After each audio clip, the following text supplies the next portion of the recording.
नमः शिवाय। हर हर महादेव। 27 जुलाई दिन गुरुवार। आज के दिन किए जाने वाले विशेष उपाय। कहते हैं भगवान शंकर को अपनी प्रजा में, अपने सेवक में सबसे प्रिय नंदी जी हैं। सबसे प्रिय नंदी महाराज हैं। भगवान ने कहा था जो नंदी से भी अपनी मनोकामना कह देगा उसकी मैं हर मनोकामना अवश्य पूर्ण करूँगा। मेरी पूजा नहीं करेंगे और नंदी से अपनी मनोकामना अगर कह जाएंगे तो उसकी मनोकामना मैं अवश्य पूरी करूँगा। लेकिन नंदी महाराज से मनोकामना कैसे कहनी है, किस प्रकार से कहनी है, उसे जानना बहुत ज़रूरी है। ये नहीं कि हम नंदी के कान में कह आते हैं, लेकिन किस तरह कहना चाहिए, नंदी के कान में कैसे कहना चाहिए, ध्यान से सुनिएगा। जब हम पूजा करने जाते हैं, जल अर्पण करते हैं, पहले गणेश जी पे, कार्तिकेय महाराज, माता रानी पर, फिर नंदी जी पर, फिर शिवलिंग पर, फिर मनसा देवी, कलसा जो ऊपर बना रहता है उनकी पुत्री मनसा देवी हैं। तो मैं नंदी के बोलने के कई तरीके बताऊंगी और नंदी को देखकर 3 बार कैसे अपनी इच्छा बोलना है, ये एक अलग उपाय, ये मैं वीडियो के अंत तक बता दूंगी। कृपया वीडियो के अंत तक बने रहिएगा। अगर मेरी वीडियो आप सभी को पसंद आ रही हो तो प्लीज़ सब्सक्राइब कीजिएगा, लाइक करिए और कमेंट में हर हर महादेव अवश्य लिखिएगा। हर हर महादेव अवश्य लिखिएगा। पहले आप आज नवमी तिथि पर शाम को प्रदोष काल में 5 बेलपत्र लेकर और 1 लोटा जल लेकर मंदिर में जाइए। पहले जल हमें नंदी जी को चढ़ाना। आज नवमी तिथि पर पहले नंदी जी को, फिर गणेश जी, कार्तिकेय महाराज, फिर माता रानी, फिर शिवलिंग पर अर्पण करिए। अब बेलपत्र हम पहले नंदी जी पर चढ़ाएंगे। नंदी जी पर कैसे चढ़ाएंगे बेलपत्र? बेलपत्र की डंडी हमारी तरफ होगी, पत्तियां नंदी जी के सिर के ऊपर रखना है बेलपत्र। पहला बेलपत्र यहाँ चढ़ाएंगे।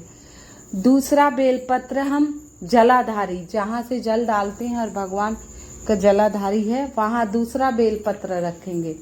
तीसरा बेलपत्र जो भगवान भोले के ऊपर कलश बांधा रहता है वो मनसा देवी हैं। इसकी भी कथा मैं नागपंचमी तक आपको बताऊंगी। वो मनसा देवी हैं। तीसरा जो कलावा सा लपेटा रहता है उससे गिरते रहते हैं जल, एक एक बूंद भगवान भोलेनाथ पे, वहाँ रखना है ऊपर कलश पर तीसरा बेलपत्र। और चौथा बेलपत्र हमें रखना है शिवलिंग पर और 5वां रखना है जहाँ नंदी जी पैर उठाए हुए हैं। 5वां बेलपत्र यहाँ रखी। उसके बाद वहाँ ओम नमः शिवाय का 51 बार जाप कीजिए और आपकी जो भी मन में इच्छा हो, मनोकामना हो, वो आराम से बोलिए और आ जाइए। दूसरा उपाय है हम वहाँ जल डालकर दीपक जलाएंगे। ज्योतिर्लिंग भी कहते हैं इसको। दीपक जलाएंगे। उस दीपक की बत्ती को ध्यान से देखना। ज्योतिर्लिंग की कल्पना कर अगर आप मंदिर नहीं जा सके, ये उपाय घर कर सकते हैं। एक छोटा सा शिवलिंग लीजिए, नहीं तो भगवान शिव की फोटो हो, वहाँ अगर ये भी नहीं हो तो भगवान शिव का ध्यान कर अपने घर में गोल बत्ती वाला दीपक जलाइए। उसमें जो लिंग बनेगा उस लिंग को ध्यान से देखिएगा और ज्योतिर्लिंग का ध्यान कर अपनी इच्छा कह दीजिएगा। बस इतना ही करने से विश्वास से और भगवान जी का ध्यान करके, भोले बाबा का, सावन के नवमी तिथि पर इतना ही कर देंगे तो आपकी मनोकामना अवश्य ही पूर्ण होगी।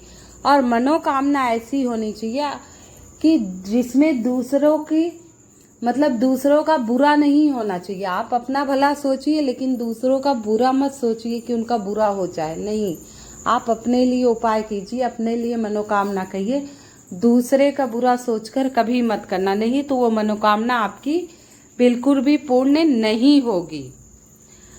आखिरी और मेन उपाय, हम परिक्रमा करते हैं भगवान शिव की। भगवान शिव की परिक्रमा सदा आधी की जाती है, पूर्ण परिक्रमा नहीं होती है। और इसी एक परिक्रमा में जहाँ से ये जल निकलते हैं नाली, वहाँ से वापस आ जाया करते। कहते हैं परिक्रमा करते समय शिवलिंग के पीछे से नंदी महाराज को देखकर अगर अपनी इच्छा कही जाए तो वो इच्छा अवश्य ही पूर्ण होती है। तो कैसे कहेंगे, ध्यान से आप सुनिएगा। हम जहाँ बैठे हैं, हम मान लो दक्षिण की तरफ बैठे हैं, उत्तर की तरफ मुँह करके हम परिक्रमा शुरू किए और शिवलिंग के पीछे खड़े हुए और वहाँ सीधे शिवलिंग के कति जलधारा के सीधे पर नंदी जी की फोटो होती है। हर जगह नंदी जी विराजमान शिवलिंग के सिधाने पर ही रहते हैं जहाँ जलधारा गिरती है। तो शिवलिंग के पीछे खड़े होकर नंदी महाराज को आप देखिए, ध्यान से देखिए और कल्पना कीजिए साक्षात भगवान भोले के साथ नंदी जी खड़े हैं और अपनी मनोकामना कहिए और अपनी मनोकामना कहिए।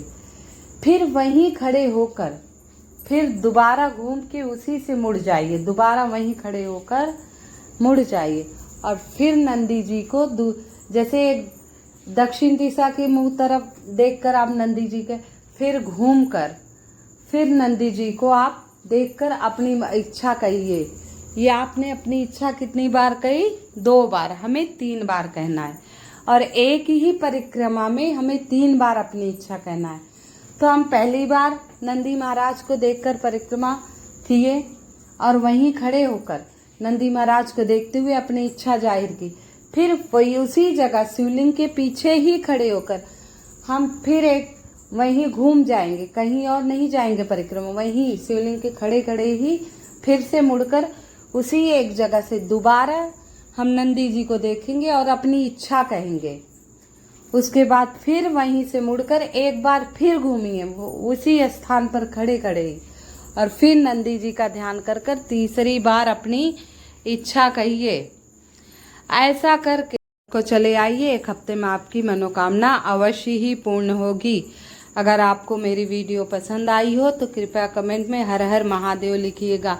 ये श्रावण की सिर्फ 9वीं तिथि को ये उपाय किया जाता है। साल भर में आपको एक बार ही ये मौका मिलता है।